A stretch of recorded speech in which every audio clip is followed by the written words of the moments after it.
No more preseason. No more preseason.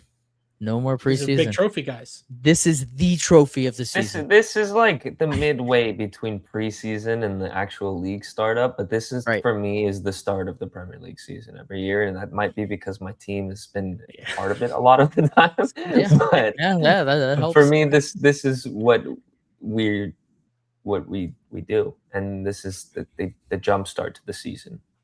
It's a low stakes way to get into running form, but knowing my team of old, they don't do that.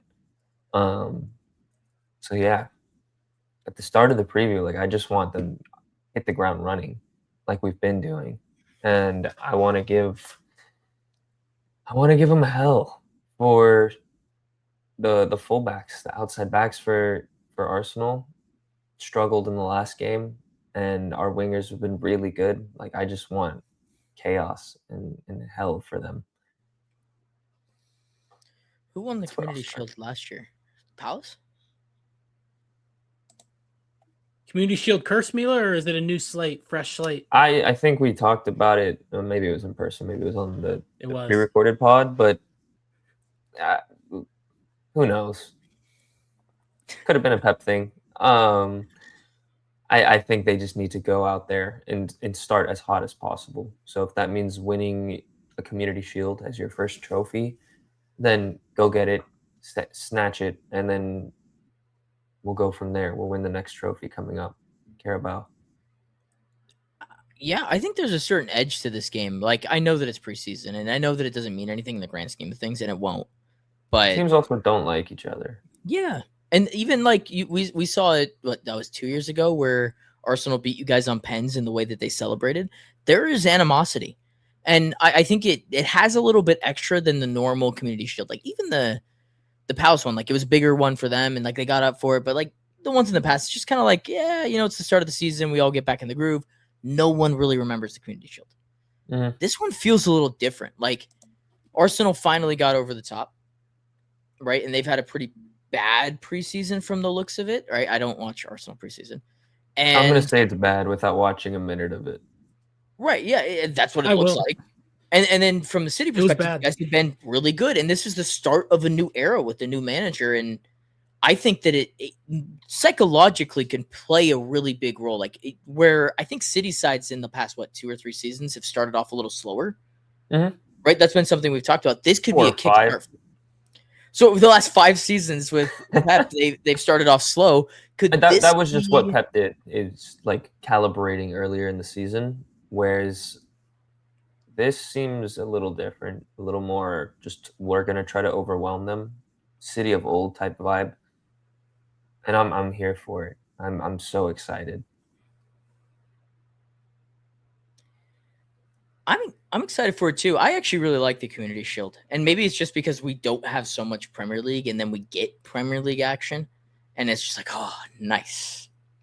But like I think this game just has a little grit to it. Like I think both teams are going to play pretty hard, whatever hard is in the grand schemes of preseason. But like I'd like to think that they're going to run out 7s and 8s, right? Like maybe they're obviously not going to get to 10s. But I feel like there's 7s in the cards here, and for a lot of the guys that are playing for minutes and for a spot under Maresca, like this is a big. I feel like this is a bigger game than it normally is. Well, that's the thing too. Like we get all of our, I'll say, elite players back on Wednesday, so this is gonna be the first time we get to see even the full squad, or what it is right now before any late additions in the window.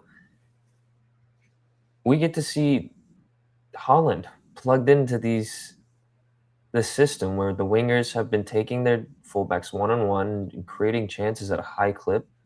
We get to go see fucking Holland banging in goals. And there's not going to be Saliba either at the Community Shield. I think he's going to wreak havoc, and it's going to be a thrill to watch. Semenyo's been a thrill to watch. Doku thrown into the fold. We have a lot to work with, and we're going to probably see an Anderson debut. I think it's going to be very overwhelming for Arsenal. I think they're going to walk in with not a chip on their shoulder, but with their chests out because they just won a trophy. And They think they're the big dogs now. I just hope my club reminds them that we've been here and we're not going anywhere. Is there anything in particular, Grant, that you are excited to see in this one from either side? I think, when you were talking about Pep and the slow starting, I mean, from all I remember, Maresca was the opposite, where we would start hot and then slowly tail off. So I think with the squad that you have, and again, a manager who, yeah, he's probably wanting to prove himself. Not to say he needs to, but he'll definitely want to, especially filling in the first game at City with a new manager. It's been 10 years, Mila. So he's going to want to prove himself. I don't think he's going to plan to start slowly by any stretch. I think he's going to do everything he can to win as many games as possible and try to get that cushion going and really just roll and keep going. So, yeah, I think, again, we talked about it a lot in person over the weekend. I do not think we were recording, but Man City squad suits what Maresca wants to do as a manager a lot more than Chelsea's squad. And I think he did really well with the squad that he had for the time that he was right up until the very end. So, yeah, the wingers that you have, worst case, you just funnel chances to them. That was our struggle against low blocks, and it was just Neto or Garnacho going at their fullback, and we know how that goes. Now you have Doku, who we don't need to talk about in those situations. He thrives. And then Semenyo, like you said, if he's able to take another jump and be more than just sort of this transitional threat and really start being able to beat his man even against settled defenses, that can be very dangerous, let alone the plethora of attacking options you have. I think he's going to get really creative throughout the season. I think you're going to see variations to get guys in the right position. Like, let's say one of your wingers goes down. You can see Foden and Cherky start. One of them is going to look like the winger, but then the fullback's going to be overlapping. They're going to be inside. I think he's going to be very creative in that sense. And yeah, I can see City starting hot, and I won't speak on if they can keep going, but yeah, I think they should probably win this game. I think so too. Test the jinx early. Test the jinx early. Eli, to answer your question, no, this was a stepping stone opportunity. Like, they have to earn their stripes, and then eventually they can play in MLS. That's usually how that works. Mbappe went to Real Madrid, so that he can get the Real Salt Lake move right out. That's what I'm talking about. Ernie Haaland and Mbappe. We got a different nickname for Haaland. Yeah, we do. No, look, like I said, I'm a sucker for a Community Shield. I love Premier League football and everything about it. And when you have a chance to win a trophy, I think both teams should. And Woodpit, this is a really good comment because I think that we've talked about this quite a bit. We talked about it with Liverpool last year. And if you missed the portion with Peyton talking about Liverpool, if you aren't matching the intensity, right, and you're not starting off hot and you're not setting the tone for what a championship season is,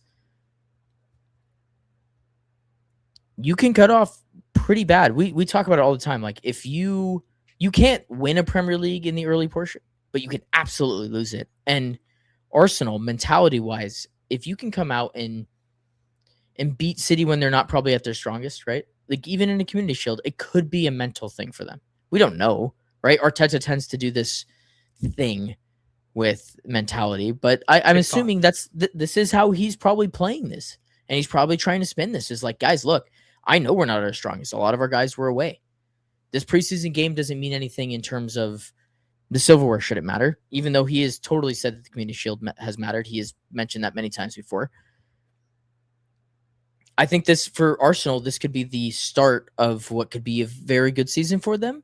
It also could be the thing that we look back on and go, they didn't handle the pressure right from the jump. And we'll have to wait and see. And obviously they're not going to be a full squad, but they're not handling the pressure.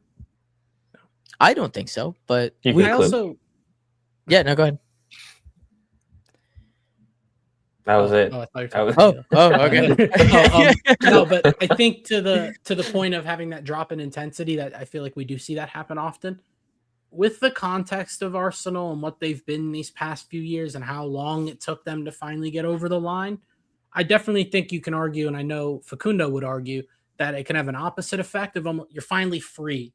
You don't have the big one's done. The monkey's off your back. So that is a possibility where there's just this newfound freedom, and it doesn't look like the Arteta ball of the last few years, how uninspiring it was going forward. It very well might happen, but I also think with just the amount of players that have so many miles on them, I mean, we talked about it even before they ended up getting over the line for a few years now, just running guys into the ground. Saka was not at 100% for the entirety of the World Cup. Declan Rice seems to be limping around and still playing 90 minutes every 3 days. Saliba's going to miss an extended amount of time. Does that continue to happen? Because, again, being in such close proximity with Facundo, all I've heard about for the past 3 years were injury problems. So does that get worse now? I'm not sure. So it can go a few different ways, and I feel like they're all polar opposite. I don't see a renewal in style and energy coming from them, especially just in terms of the squad makeup. For sure. They don't have the squad makeup to go back to quick possession football. Like the style they have now is what they're going to be doing going forward, and I think the Premier League's gone in a bit of a different direction. Even though it just went in their direction last year, it already has rules against a lot of the physicality that made them so successful. Um, and also, yeah, injuries. Like their best center back, if not one of their best players, is hurt for a significant period of the season.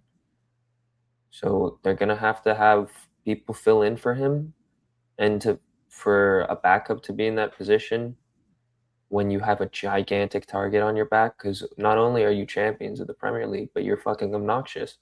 So every team's gonna want to beat you. I don't think it's gonna be easy for them, and I don't think they'll handle it well whatsoever. Kind of what I was saying with Slot, or not Slot, but Liverpool, but that had more to do with Slot being a fraud.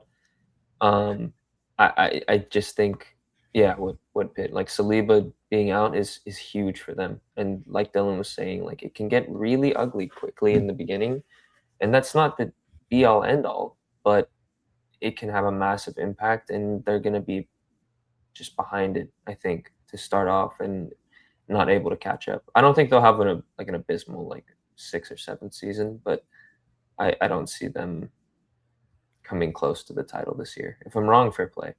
But yeah. Yeah, I just don't think their forward line is anywhere near good enough to go back to back in the Premier League. And like you There's said, got to with be an incoming. Gotta be. what is it? No, At I this don't point, know, but no. there's Like got to be an incoming, right? We were talking about in terms of Barcola, Neto. like oh if it's, yes, that's what I'm saying. Milan. I'm glad That's you what I'm brought that up. Sure, Pedro like Neto. that's what They I'm will saying. win the league. The quality is just not there anymore. They lost their chance. They had it. They lost it. Unless they go and they steal Barcola, like Gyökeres, Madueke, quadruple. Saka. No, that's a front three Yucky. that'll win you a quadruple right there. A quadruple of boiling pot and a boiling shit in a pot. The smell. The smell. I do want before we end it, the one thing that I do want to talk about with Arsenal, because you said Elliot Anderson's probably going to make a debut. I'm assuming that Bruno Guimaraes is going to make a debut. And in terms of mentality, right? Like if you were going to drop a player in for a team that has the target on their back and needs to have maybe a boost of more bastardness, I don't know if you could add any more to that team already, but just a boost in terms of personality that wants to still win things, right? Like this is the whole reason he's making this move. I'm very curious to see how he plays in an Arteta system. I think he'll be fine. I think that's one of the signings of the summer for me. I just think it's just good business. But how does he deal with that pressure of being on a team that's aspirations are winning the league? And how does he get off right away? Like, does he play well with Arteta's system? Does he look better when he's next to certain people? Like, I don't even know who they're going to start. Or who they're going to play. I'm assuming that he gets his debut, though. Yeah. I mean, I think he'll be fine, like you're saying, but really his success in his role at Arsenal comes down to what he can do in progressing the ball from a deep position. Sure. Because that's kind of what they're missing. And that's what the gap he fills. So if he's able to play long balls, which is part of his CV, then he should be pretty successful. And then at that point, it comes down to will the forward line, which we think is lacking, be able to put chances away or create from the chances that he creates. And I don't see it. Yeah, front line is Yes. jarring right now. I mean, Garbage. Solis, Martinelli, Madueke, Saka are their wide options.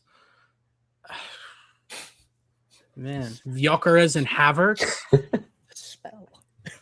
Jesus is still there. Jesus is That's why leaving, I I say they think. have to bring in The an smell. attacker. I mean, I'm sorry. Like, that is an insanely poor attack. Like, that's how good they were at winning second balls. Why would they? In their what- defense, that's who- how good their defense was. Because Literal who's that gonna shit. sign attack for is them? not it. The smell. That meme is so good. That meme is so good. I mean, they did. I mean, the attack, I think they play a different way now. I think that they almost have been handcuffed the last few years. There's much less freedom in attack, and Saka's physically not the same. I'd argue Odegaard as well. And Havertz. And Havertz. I just will never think he's good. So Yeah. I understand what he adds, but I need to know before we wrap this up, Woodchip, and you can add this at the very end here. How many games have these dudes played together since that season? My guess, them all starting in the same team together is maybe 5. Maybe 5. I think are we getting the Predickie counter started Yeah. this year? I want to do it differently this year, and we'll figure out how. So this one won't count for the Predickie counter, but I do want to do Predickies. So Predickie's star player, and then we'll get out of here. 3-1 City. Star player. 3-0 City. Oh, Star player. Foden. Holland. If he plays, Oh. Semenyo, I think, is a more locked in player. So you're going Semenyo or Holland? I'll go Semenyo. Okay, I'm gonna meet you guys in the middle here, and I'm taking 3-1 Semenyo.